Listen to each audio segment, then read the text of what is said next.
Em nosso estudo de hoje, a lição 14 do livro Harmonização e tem por título Administradores. Honrai o Rei. Primeira Epístola a Pedro, capítulo 2, versículo 17. O espírito desprevenido que lesse superficialmente a recomendação de Pedro talvez fosse induzido a inferiores considerações. Não seria manifestação servil do apóstolo recomendar os príncipes do mundo ao respeito dos aprendizes do Evangelho? Não seria expressão de medo o propósito de cativar a atenção de dominadores da terra? Entretanto, aquele Simão, muito amado, cheio da luz do Pentecostes, escreveu a pequenina indicação evidenciando sabedoria divina.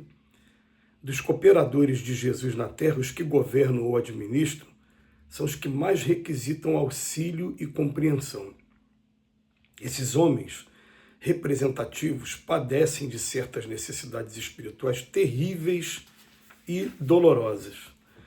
Possuem críticos exigentes desde o lar onde respiram ao ponto mais afastado da sua zona de iluminação e bajuladores insidiosos que os rodeiam por cálculo, sempre atentos aos interesses inferiores.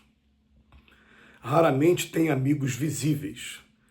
Pedro foi filósofo profundo nesse pedido à cristandade. Não recomenda servilismo, nem perda da personalidade no esforço da obediência. Pede respeito simplesmente porque sabia que o administrador da terra não pode atender ao próprio trabalho sem que os subordinados cumpram o dever que lhes compete em particular. Quem respeita, compreende e coopera.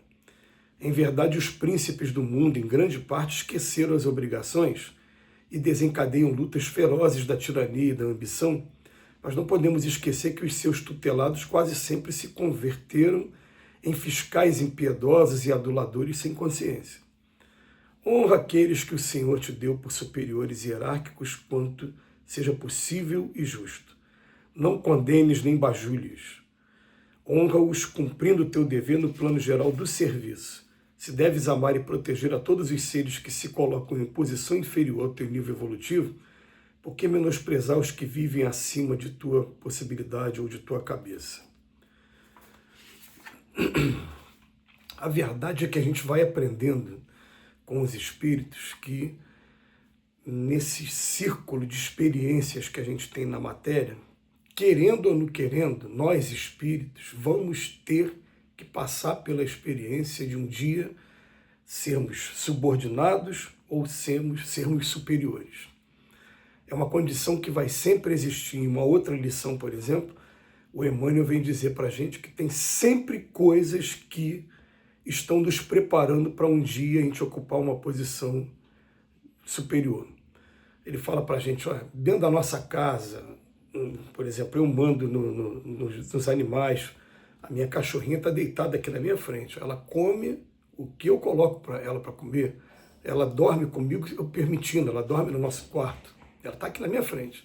Então, eu tenho uma posição hierárquica com relação a ela, com relação às plantas, com relação aos meus filhos, por exemplo. E essas pequeninas relações, elas vão nos preparando para um dia a gente desempenhar essas funções de autoridade. Agora, é claro que quando você vai desempenhar a função de autoridade, as provas são muito duras em muitas circunstâncias, muito duras mesmo. Porque, em primeiro lugar, que quem está na função de autoridade nunca consegue satisfazer a todo mundo. E vai estar sempre sujeito à crítica daquelas pessoas que queriam estar naquela posição. Ainda tem isso também. Então, aqui na Terra, pelo fato de ser muito disputado, qualquer coisa que leve à autoridade, ao poder ou à riqueza material, a gente vai estar sujeito logo de início a esses fatores.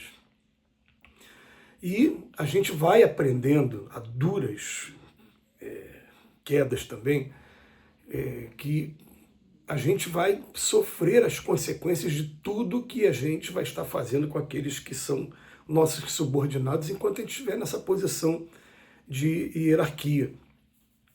Eu tive nessa minha encarnação a oportunidade de conviver com algumas pessoas e de maneira muito próxima, no seio familiar, que exerceram cargos de autoridade concursada, não foi a autoridade eletiva. E teve alguns momentos em que eu, conversando com uma pessoa muito querida, eu falava para ele assim, hoje eu já não sei mais quem são os amigos do fulano, falava o nome dele, ou do doutor fulano. E é interessante, porque foi preciso essa pessoa passar por uma provação de ficar numa cama durante um período de aproximadamente 10 meses, para ele ver quem eram os amigos de verdade que se preocuparam em ir lá fazer uma visita a ele. Porque são nesses momentos que a gente acaba descobrindo quem são as pessoas que nos amam mesmo, de verdade.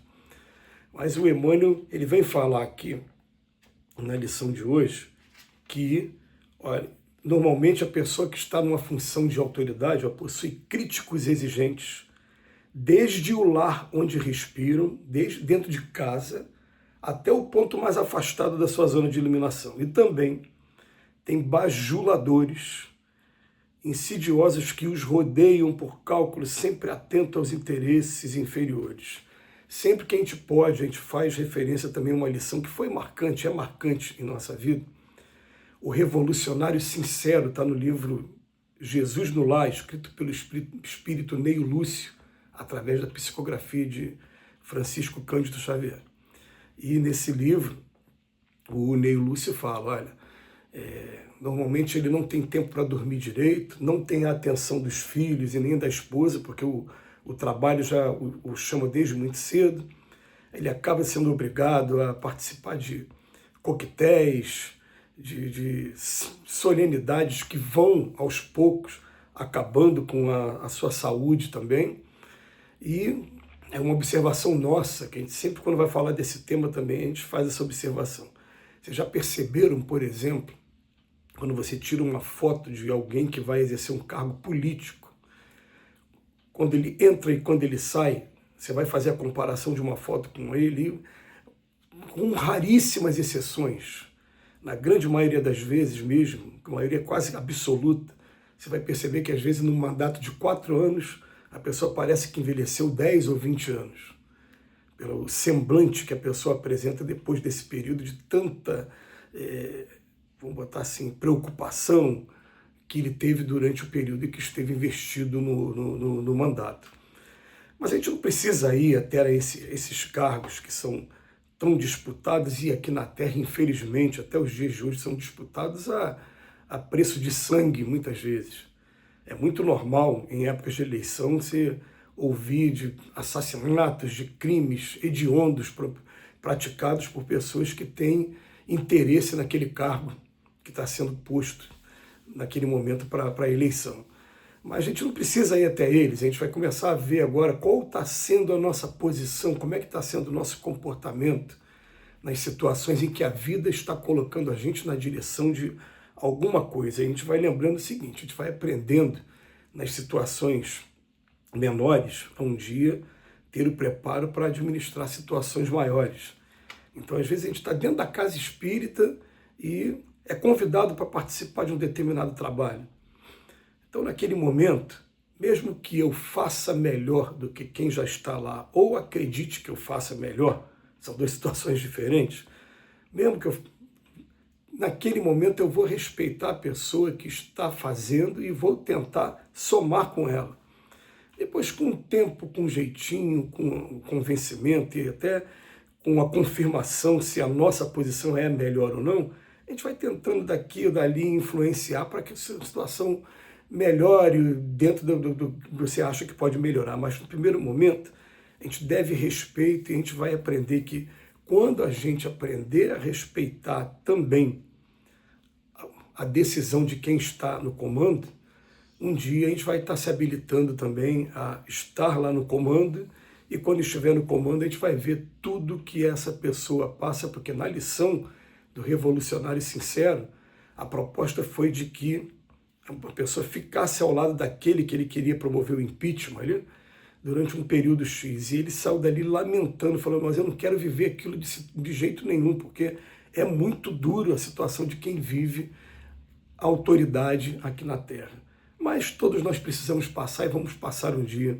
por ela e que a gente se prepare para poder ter êxito quando essa prova chegar. Que Jesus nos abençoe hoje e sempre.